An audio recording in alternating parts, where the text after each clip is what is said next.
Hi గురు, ఎలా ఉన్నారు? మీరు అందరూ బాగున్నారా? ఇదైతే సెకండ్ వీడియో అండి. ఇదైతే ప్రజెంట్ నేను దుబాయ్లో ల్యాండ్ అయిపోయిన తర్వాత బయటికి వెళ్తున్నానండి. బయటికి వెళ్ళే రూటు ఇలా బయటికి వెళ్ళిన తర్వాత నేను మళ్ళీ వేరే ఫ్లైట్ కోసం వేరే టర్మినల్కి వెళ్ళాలండి. కానీ ఈ దుబాయ్ ఎయిర్పోర్ట్ అనేది చాలా పెద్దది కాబట్టి నడటానికి ఈజీగా ఉంటుందని చెప్పేసి ఇటువంటి ఎక్సెలరేటర్లు కూడా అందుబాటులో ఉన్నాయండి దుబాయ్ ఎయిర్పోర్ట్లో. ఎలాగైతే నేను వేరే నా గేట్ నెంబర్కి అయితే వెళ్ళాను. అయితే ఫ్లైట్ ఎక్కే ముందు కంపల్సరీ మన వాళ్ళందరూ ఎక్కువగా కొనేది మందండి. ఇక్కడ దుబాయ్లో అంటే చాలా చీప్గా వస్తుంది, మంచి కాస్ట్లీ ముందు తక్కువ రేట్లో వస్తుందని చెప్పేసి కొంటారు కదా. అయితే ఈ ప్లేస్ అయితే నేను ఫస్ట్ టైం విజిట్ చేస్తున్నానండి. ఇంతకుముందు ఎప్పుడు నేను ముందు తీసుకెళ్ళలేదు. అయితే ఇక్కడైతే అందరికీ ఫేవరెట్ ఎక్కువ మంది తీసుకునేది రెడ్ లేబుల్ అండి. Red label and black label. నేనైతే రెడ్ లేబుల్ తీసుకున్నానండి. నాకైతే 3 బాటిల్ వచ్చి మన కువైట్ కరెన్సీ వచ్చి 17 దినార్ల 100 అయిందండి. మరి కరెన్సీలో అయితే సుమారు 4800 అండి 3 బాటిల్ కలిపి. అదే తీసుకుని నేను మళ్ళీ దుబాయ్ నుంచి హైదరాబాద్కి వచ్చే ఫ్లైటు నేను మళ్ళీ ఎక్కానండి. అయితే సేమ్ ఎయిర్లైన్స్ కాబట్టి పెద్ద చేంజెస్ ఏమీ కనిపించవండి. సేమ్ అన్నీ అలాగే ఉంటాయి.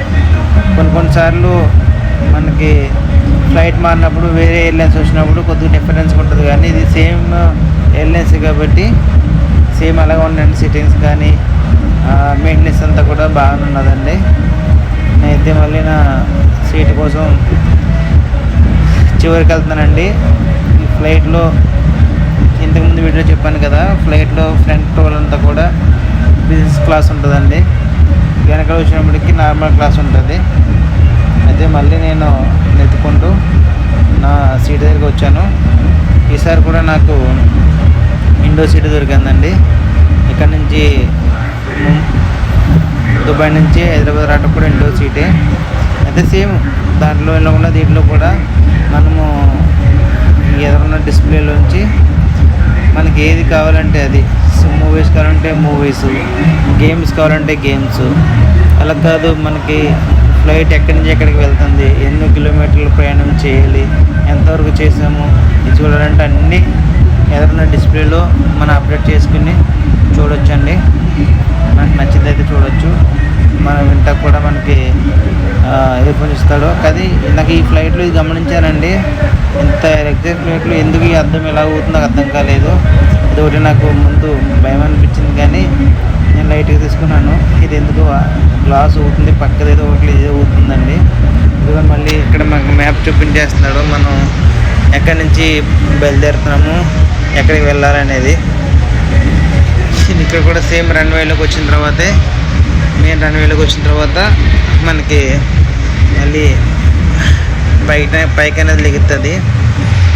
ఇంకో విషయం ఏంటంటే అండి, ఈ దుబాయ్ ఎయిర్పోర్ట్ నాకు తెలిసిన మట్టుకి చాలా రోజుకి కొన్ని వందల ఫ్లైట్లు వస్తుంటాయి వెళ్తుంటాయండి. అంత పెద్ద ఎయిర్పోర్టు మీకు అందరికీ తెలిసే ఉంటుంది. దుబాయ్ ఎయిర్పోర్ట్ అంటే ఇంటర్నేషనల్ ఎయిర్పోర్ట్ అంటే చాలా పెద్ద ఎయిర్పోర్ట్ అండి. ఇది చాలా సింపుల్గా ఫ్లైట్లు దిగుతాయి, మళ్ళీ చాలా సింపుల్గా ఎగురుతాయండి ఇక్కడ నుంచి. ఎందుకని సింపుల్ అంటానంటే ఈ రన్వేలన్నీ ఒకటి కాదు 2 రన్వేలు ఉంటాయని బహుశా నేను అనుకోవటం. ఎందుకంటే వెళ్ళేది వెళ్తూ ఉంటుంది, వచ్చేది వస్తూ ఉంటుందండి. ఇదంతా కొన్ని స్క్రీన్లో గమనించానండి.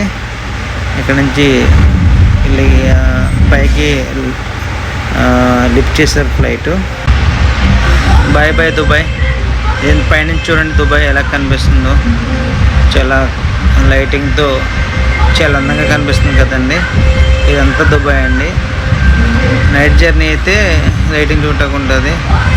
తర్వాత మనకి మెనూ కార్డు కూడా ఇస్తారండి. ఇక్కడ మనకి 5 స్టార్ అయితే ఎలాగ ఇస్తారో మెనూ కార్డు అలాగే ఇచ్చారు.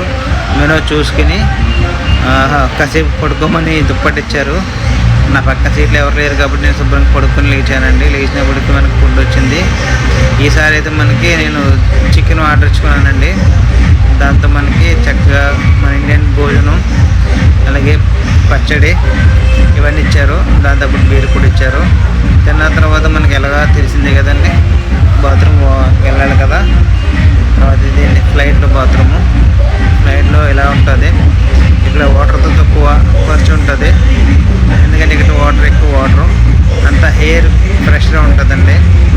కాబట్టి ఇది బాత్రూమ్ అయితే ఫ్లైట్లో ఇలా ఉంటుందండి బాత్రూమ్ వచ్చి. అయితే నేను క్షేమంగా హైదరాబాద్లో ల్యాండ్ అయ్యానండి.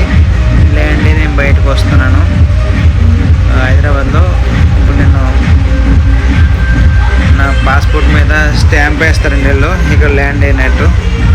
ల్యాండ్ అయ్యి బయటికి ఎంటర్ అవుతున్నప్పుడు ఎంట్రీ పాస్ కంపల్సరీ వేయాలండి. అది నేను ఎంట్రీ పాస్ వేసుకుని లగేజ్ తీసుకోవడానికి వచ్చాను. ఇంకా చూసారా ఈ బెల్ట్ మీద ఈ ఫ్లైట్కి ఎన్ని అయితే వచ్చాయో